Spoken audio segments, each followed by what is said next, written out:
Next.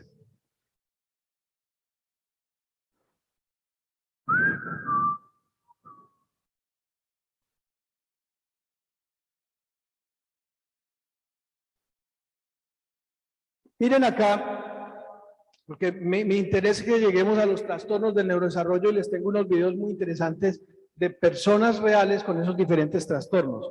Porque es muy fácil cuando uno, bueno, fácil no, cuando uno lo lee en un libro y dice una persona con síndrome de Rett. ¿Conocen el Rett? ¿No lo han escuchado? Bueno, ahorita lo van a escuchar. Y uno lee, estas son las características del Rett.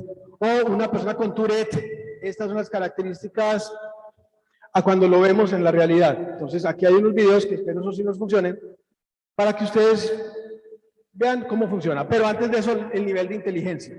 Es otro lugar teórico que yo cuestiono, que todos debemos cuestionar, pero cuestionar de manera constructiva. ¿Saben cómo empezó a medirse la inteligencia? Mire, comenzó a medirse por allá por 1800, cuando, y más atrás, porque hay una antes de esta, pero déjenla, no te preocupes, ahí está bien. Empieza a medirse el problema de la inteligencia y el tema de la inteligencia cuando los inmigrantes, por allá en los años 20 y 30, comienzan a llegar a Estados Unidos desde Europa, después de la Primera Guerra Mundial. Y entonces estaban llenándose de inmigrantes. Entonces el presidente de la época dice, no, hágame el favor y vea, encarga a un señor, a Binet y a otros, necesito que por favor verifiquen que aquí no se nos esté llenando esto de gente bruta, gente que no sirva, y se inventan una prueba para medir inteligencia. Y en esa prueba, oh sorpresa, aparecen como con problemas de inteligencia los inmigrantes, las mujeres y las personas de color negro. Imagínense, qué cosa tan triste. Pero ¿saben por qué aparece? Porque las preguntas estaban diseñadas para personas norteamericanas, gringas, blancas. Claro, si a usted le preguntan algo que usted sabe, pues le va a ir bien, y si le preguntan algo que no sabe, pues le va a ir mal. No era culpa de los investigadores, tenían ese sesgo, estaban apenas conociendo. Entonces, en esos primeros intentos por conocer los niveles de inteligencia, fueron castigadas las mujeres, los inmigrantes y las personas de color. Fueron castigadas. Afortunadamente, continúa la evolución y otra serie de investigadores siguen avanzando hasta que uno de ellos, William Stern, se inventa o crea o desarrolla el concepto de cociente intelectual o el IQ, donde dice que la edad mental es sobre edad cronológica por 100, eso da el cociente intelectual. Es el mismo tema que manejamos hoy en día, siglo XXI todavía, para seguir midiendo a nuestros niños. Luego ya nuestros adultos también. Luego aparece un señor Wechsler, todos conocemos a Wechsler, que diseña las pruebas que todavía hoy se manejan, las pruebas como el WISE, el WISC, no el whisky. No, ese es otro también muy bueno. No, el WIPSI. Entonces el WISE para los adultos, el WISC para los niños, el WIPSI para los más pequeñitos, y son pruebas que ayudan a identificar el nivel de inteligencia, el IQ o cociente intelectual. Siguiente, por favor. Y aparece ahí, siguiente, por favor. Y aparece allí una medición que todos conocemos, que si usted está entre 90 y 110, tiene un nivel de inteligencia promedio y está bien dentro de la media. Si tiene más de 110, es muy inteligente, y si tiene más de 145, es un genio. Pero si está por debajo de 90, ya empieza a tener dificultades. Si está entre 70 y 90, está en algo que se llama un borderline. O sea, no es brutico del todo, pero casi. ¿Ya? No, qué pena, no, hablando en serio. Qué pena. Es border, que significa que no tiene una discapacidad cognitiva ni dificultad de aprendizaje, pero que requiere más esfuerzo para poder alcanzar las mismas metas que sus pares. Miren cómo sonó de técnico, ya sí. Pero si tiene menos de 70, entonces ya podemos empezar a encontrar dificultades o hallar lo que antes se conocía como retraso mental. Retraso mental moderado, leve, profundo, severo, en fin, que ya afortunadamente cambió. Siguiente, por favor. Siguiente, porque ese es otro jueguito. No, ahorita lo invito. Afortunadamente, no nos quedamos ahí, porque sino que imagínense pensando que el nivel de inteligencia se podía dar por las habilidades verbales solamente o por las habilidades manuales o de razonamiento visoespacial y punto, como mide el WISC o las pruebas de Wechsler. Luego llegan otros teóricos como Garner, que nos habla de las inteligencias múltiples por allá en los 90s. Y él nos dice que hay otra manera de encontrar la inteligencia y nos postula que hay 8 niveles de inteligencia, otros 8 tipos de inteligencia, y lo llama inteligencias múltiples, que luego en el 2010 cambia afortunadamente el nombre de inteligencia múltiple por estilo de aprendizaje. Son diferentes estilos de aprendizaje. Y eso entonces nos dice que no todas las personas aprendemos de la misma manera. Por eso a mí me echaron por perder matemática, pero me fue muy bien en psicología. ¿Ya? Porque yo aprendo diferente a otros, como todos lo hacemos. Siguiente. Luego aparece otro teórico, Goleman, que habla o postula por allá en el 95-96 el tema de la inteligencia emocional. Pero no nos equivoquemos, él no se inventó él no es el inventor de la inteligencia emocional. La inteligencia emocional fue postulada por otro investigador que ahora recordaré el nombre, en los 70s. Solo que Goleman fue el que lo sacó, lo escribió, lo popularizó y lo llevó a que todo el mundo lo utilizara, pero él no, vale la pena por méritos. Él tiene el mérito, Goleman, de popularizar y escribir libros muy buenos como Inteligencia Emocional en la Escuela, Inteligencia Emocional en la Organización, su libro máximo de Inteligencia Emocional que sacó en el 96. Pero claro, ese basó en los estudios de otro anterior que ahora recordaré y les diré cómo se llama. O si alguien recuerda, o busquen en internet. En Google sabe el nombre de la persona. Pero luego llega inteligencia artificial. Hoy, ¿quién me da una inteligencia artificial? Es, o se entiende, como la construcción de humanos, hecha por humanos, de procesamiento de información muy parecido a la del cerebro, quitándole la magia. Inteligencia artificial. ¿Quién me da un ejemplo de inteligencia artificial hoy que utilicemos? La robótica. ¿Pero usted utiliza robots en su casa? Ah, el celular. Exacto. No el celular. Bueno, el celular con la internet. Eso es inteligencia artificial. Es que creemos que inteligencia artificial es cuando vemos un robot con cara, un androide.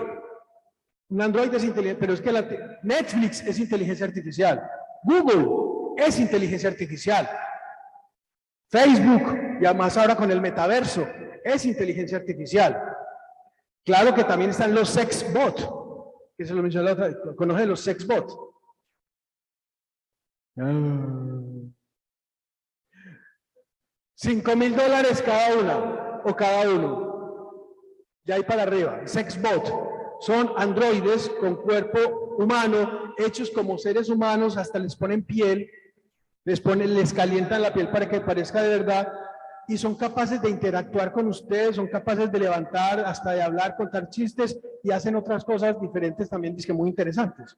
¿Ya? De $5 a $10,000, yo estoy ahorrando. Y lo mejor es que no regañan. No. Inteligencia artificial. Miren cómo vamos evolucionando. Llegará el día, y les invito a que lean a Isaac Asimov. Isaac Asimov, con todos sus libros de la Fundación Imperio, en fin, todos. Y si vieron la película de cine I, Robot, donde salió este chico, Will Smith, que es de Isaac Asimov, llegará el día en que la inteligencia artificial tipo androide comparta la vida con nosotros. Y nuestros amigos puedan ser unidades de carbono, unidades de silicio, silicón. Llegará ese día. Siguiente, por favor. Ahora, después de esta introducción, miremos que lo que antes se llamaba retraso mental, que luego se llamó déficit mental, que luego lo llamamos discapacidad intelectual, que luego lo llamamos discapacidad cognitiva, pero que hoy lo llamamos habilidades diferentes. O sea, ya en la escuela y en los consultorios ya no podemos decirle, señora, es que su hijo tiene un retraso mental, el hijo de madre.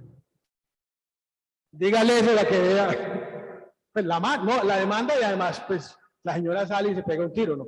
No, señora, su niño tiene un estilo de aprendizaje diferente, tiene unas habilidades cognitivas distintas, que no lo hacen ni mejor ni peor, lo hacen diferente y necesita un manejo diferente, pero no es, ni es mejor ni es peor, se sale de la norma tal vez, pero eso no lo hace mejor ni peor. Para este tipo de condiciones diferentes hay aspectos psicológicos, sociológicos y médicos. Siguiente, por favor. Vamos a hablar un poco acerca de, siguiente, de la definición que tiene discapacidad la Organización Mundial de la Salud.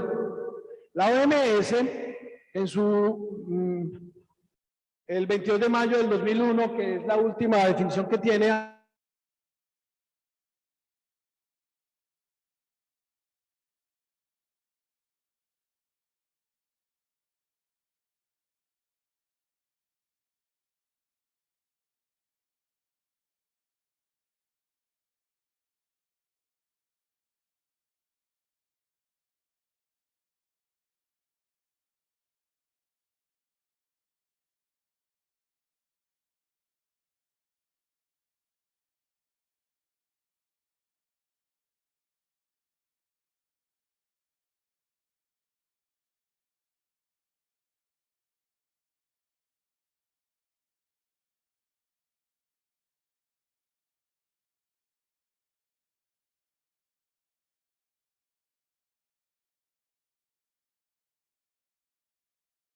todos conocemos a Wechsler, que diseña las pruebas que todavía hoy se manejan, las pruebas como el WISE, el WISC, no el whisky. No, ese es otro también muy bueno. No, el WISC. Porque me hallaba en problemas con la atención, porque de verdad que era un cúmulo de conocimientos que nos compartió hoy y que de manera muy didáctica nos llevó a entender nuestro funcionamiento y cómo esos trastornos han ido evolucionando con el tiempo y cómo hoy en día ha ido cambiando la terminología de la manera de referirnos hacia ello. Muchas gracias.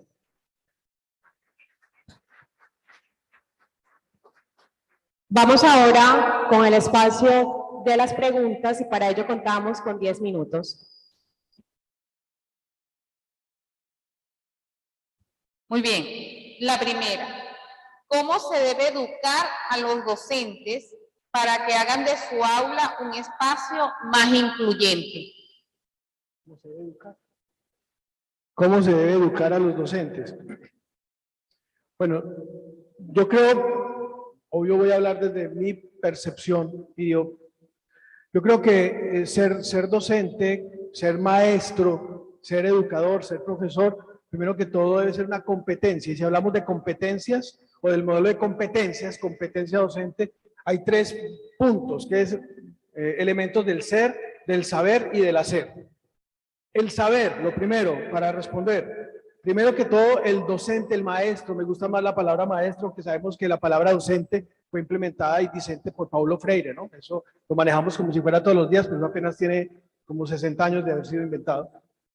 El saber es algo fácil. Ustedes aquí están formándose. Entonces, lo primero es, para que trabaje desde el aula, es que sepa, formar una competencia desde el saber. ¿Y eso cómo se abre? Yendo a congresos como este, entrando a la internet, leyendo libros y adquiriendo conocimientos. Es lo más fácil. Lo segundo, para que respondamos, es desde el hacer. Es enfrentarse, es adquirir experiencia. Si el grupo es un grupo, entre comillas, difícil, enfréntesele. Si usted siente temor a hablar en público, levante la mano para hablar en público. Eso primero, enfréntese. Pero lo que realmente es complicado, es un reto, es la primera parte de la competencia, es el ser. Usted tiene que amar lo que hace, tiene que gustarle ser maestro, tiene que gustarle ser profesor, ser docente. Entonces lo que yo le diría es, para que usted trabaje bien desde el aula y pueda ayudarle a sus estudiantes frente a estas situaciones, primero esté seguro que está haciendo lo que le gusta. No se sienta culpable si no le gusta ser maestro. Es que soy maestro porque no me contrataron en ninguna otra parte. Eso puede suceder, hay muchas personas que están así. Entonces, no se sienta culpable, busque trabajo en otra parte. ¿Ya? Entonces, lo primero es, ame lo que está haciendo, disfrute lo que está haciendo primero, luego enfréntese a situaciones retadoras y por último, aprenda. Todos los días, los que trabajamos en educación, todos los días tenemos que estar, estudie. ¿Ya? Más bien eso. ¿Qué estrategias implementar con un niño de 5 años que adquiere unos aprendizajes a nivel cognitivo y académico? Y luego olvida completamente? Bueno, lo primero es muy importante conocer a ese niño, porque ese niño es un individuo y tiene una historia que está alrededor y atrás de él, o de él, de ella, pues en este caso de él. Entonces, conozcamos esa historia de ese niño. Primero que todo, entendamos que ahora el doctor Juan Martínez, una persona también que admiro profundamente y que nos va a hablar más tarde, seguramente viene de Puerto Rico, nos va a contar, me le adelanto un poquito, doctor Juan Martínez, me disculpa, que no todos aprendemos de la misma manera ni a la misma velocidad. O sea, la velocidad de aprendizaje es diferente. Mientras que hay personas que aprenden a una rata, se llama rata, pues no rata de dos patas, una rata, a una velocidad X, hay otros que aprenden a otra velocidad. Entonces entendamos que cada niño aprende a velocidades diferentes y que el proceso de aprendizaje no se da, como nos lo enseñó Piaget, no se da de manera automática, se da por asimilación, acomodación y adaptación. Entonces es normal que un niño aprenda hoy y mañana olvide lo que aprendió y se da un proceso de repetición hasta que se instaure. Entonces primero que todo es normal, entendámoslo, pero si se sale de esa norma, de esa normatividad, hay que entrar a indagar qué está detrás de la historia del niño. Pueden ser aspectos emocionales, porque los aspectos emocionales en el hogar afectan los procesos de aprendizaje, afectan la atención, la motivación. O puede ser procesos biológicos de la alimentación. Es posible que no tenga los suficientes nutrientes para que el cerebro genere esas improntas. O, en último caso, es posible que tenga un trastorno de los que estamos hablando. Pero antes de decir, haga esto o aquello, conozca al niño, si todo está dentro de la norma, se hace una remisión para que se evalúe su estilo, proceso y nivel cognitivo y a partir de allí se generen estrategias específicas para él. ¿Qué ocurre con el sistema nervioso en la neuromelitis óptica? ¿Qué? Ay, yo creo que... A todos le están haciendo examen final de las conferencias, ¿ven? Miren, yo tengo dos opciones, o les invento aquí alguna cosa, o le pido ayuda al público porque con toda humildad no sé. Si alguien me quiere ayudar de los que están acá, le agradezco. Ay, sí, si uno no sabe, no sé. Ajá. Fíjense que nosotros vamos a estar haciendo evaluación del Congreso constantemente. ¿No van a volver a llamar? El que nos haga la respuesta correcta y que podamos validar que esa es la respuesta va a tener un premio. Dice, ¿qué ocurre con el sistema nervioso en la neuromelitis óptica? Ah, ya entendí, ahora sí puedo. Se ganó el premio. Motivación, señores. Es que cuando hablaron del premio me acordé.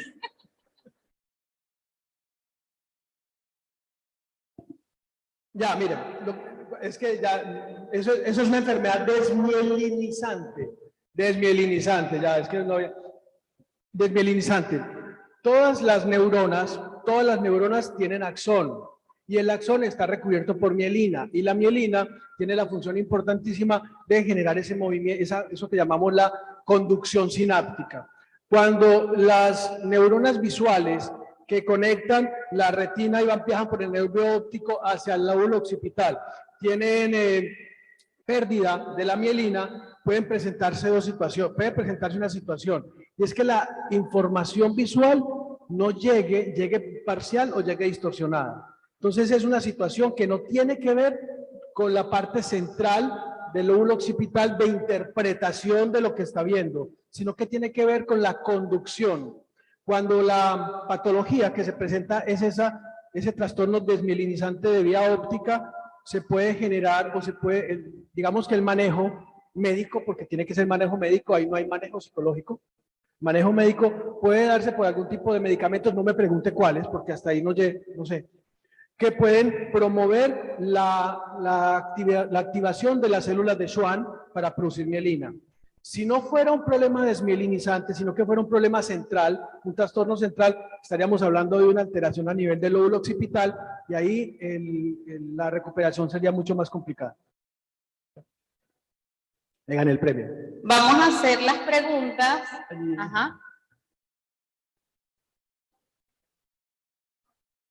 Es la que usted escribió la pregunta. Adelante, venga. Profe, venga aquí.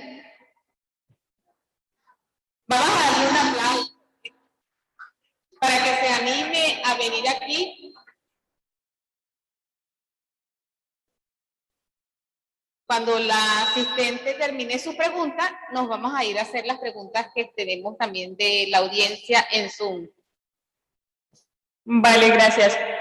Doc, bueno, esta pregunta la tengo es porque tengo específicamente Doctor Carlos Ardila. Carlos Ardila, atrás. Escúcheme esta pregunta para que ahorita cuando le toque usted me ayude a responderla también. Es que tengo una paciente, ella es docente, 46 años, que empezó con síntomas, era mucho hipo crónico durante 3-4 semanas. No supieron qué diagnosticar y después empezó a tener como una hemiparesia derecha y afección del ojo izquierdo, empezó a ver intermitente y a tener daño auditivo. Ella empezó a presentar una hipoacusia del lado izquierdo. Estos síntomas pues llevaron a que un neurólogo, después de varios exámenes, le diagnosticara una neuromielitis óptica. Pero ella, pues obviamente tiene una afección a nivel sensorial muy alta, entonces no estoy segura de que sea solamente ese diagnóstico. O sea, yo siento que el caso de ella es como una suma de muchas cosas y pues como que no se le ha dado realmente el estudio clínico que merece por el tipo de síntomas que tiene. Ella tiene una hipersensibilidad sensorial, es como una afección de toda la conducción sensorial, donde ella tiene esa sensación quemante en el cuello, en la espalda, en el miembro superior derecho, perdió fuerza en su miembro inferior y derecho también. Entonces sí son una suma de cosas difíciles. Muchas gracias. Mire, la situación, sí, definitivamente respeto al profesional, claro, cada profesional tiene su... Pero yo creo que la situación no obedece al diagnóstico, el diagnóstico se queda corto. Yo recomendaría, porque he tenido casos similares, de pacientes similares, recomendaría que no sé si se le hicieron un TAC o una tomografía y que hallaron allí, porque lo que usted me está hablando me puede dar a entender varias posibles diagnósticos, es decir, incluso puede hablar de un ACV, un accidente cerebrovascular ubicado en hemisferio izquierdo. Él dice que la hemiparesia está en cuál lado. Hemisferio izquierdo. Me puede hablar incluso de un posible tumor o pseudotumor, o incluso podemos hablar hasta de una posible hemiplegia, no sé. Entonces habría que hacer más estudios y no ser tan ligeros en el diagnóstico, tal vez. Por mí, sí. Listo, profe. Fíjese, vamos a hacer 2 preguntas de nuestra audiencia a través de nuestro canal de Zoom. La primera dice, ¿usted está de acuerdo con la educación incluyente? ¿Sí o no? ¿Y por qué?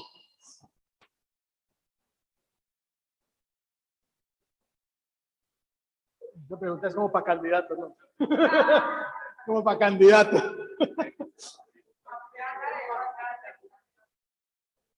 Yo estoy de acuerdo con que toda la sociedad, no solamente la educación, sea incluyente. Por supuesto que sí. Estoy de acuerdo que todo debe ser incluyente en todas las áreas. Pero ser incluyente no significa ser igual para todo el mundo. Porque la educación incluyente significa que todos, sí, en el aula debemos tener niños o estudiantes de todas las condiciones sociales, culturales, de todas las orientaciones, y también con diferentes niveles de aprendizaje o historias de aprendizaje diferentes, creo que sí, pero el manejo no puede ser igual para todo el mundo, porque cada ser humano es un ser humano individual e independiente. Entonces, sí, la respuesta es sí, estoy de acuerdo con la educación incluyente, pero teniendo en cuenta que cada ser humano es un ser único, individual. Para finalizar, profe, hoy en día muchos niños son rotulados con TDAH por muchos docentes. Desde su postura, ¿cree que es pertinente este diagnóstico? Cuando muchas veces no se han realizado los seguimientos y evaluaciones pertinentes para diagnosticarlo como tal.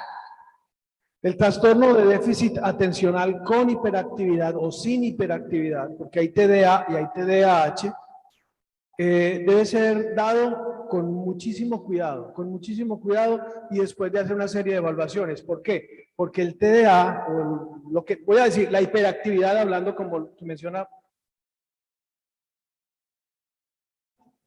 es un síntoma o es una sintomatología clínica que puede tener muchísimas causas y que no todas obedecen al TDA. Por ejemplo, un niño que tenga un niño o niña que tenga, ¿cuáles son los síntomas que nos dice el DSM-4? Porque en el 5 eso ya sale, que nos dice, debe tener incapacidad para sostener la atención durante más de 5 minutos, dificultad para terminar las tareas, problema para el control de impulsos y autocontrol, en fin, dice varios, y además dice que debe estar afectando al menos 2 de las 4 áreas, o sea, debe afectar el área social, el área familiar, el área escolar. Entonces puede que hayan personas, niños que tienen esas mismas síntomas, pero que están dados por causas emocionales, tal vez por una situación familiar emocional, o puede que algunos estén dados por que tienen sin trastorno desintegrativo, o puede que sea porque tienen problemas para pautas de crianza, situación de pautas de crianza, ¿ya? Cuando hablamos de TDAH estamos hablando única y exclusivamente que hay una alteración en la química del cerebro, que hacen que el niño, por muy bien que esté en todas sus áreas, tenga la incapacidad para controlar sus comportamientos, para focalizar la atención, pero no porque no quiera ni porque la familia esto o aquello, sino porque la química del cerebro está alterada. No todos los niños necios, no todos los niños inquietos son niños con TDAH. De hecho, la mayoría de los niños inquietos, necios o insoportables, que dice uno, la mayoría no tienen TDAH, son mal diagnosticados. Pero entonces el maestro lo lleva al médico general, el médico general le dice, tome, dele metilfedinato, dele Ritalina y quítese. No, cuando el problema no era ese. Hay que hacer un diagnóstico claro, y ese diagnóstico claro lo debe hacer un psiquiatra infantil, un psicólogo neuropsicólogo, un pediatra con formación, porque no cualquier pediatra está bien formado para eso. Pero eso no lo puede hacer ni un psicólogo general, ni un médico general, ni mucho menos un maestro que no tenga esa formación. Y además se requiere, además de las pruebas psicotécnicas apropiadas, muchas veces hay unas tomografías que ayudan a mirar cómo está la distribución de la glucosa en el cerebro, ¿ya? De la actividad cerebral. Muchas gracias, muchas gracias.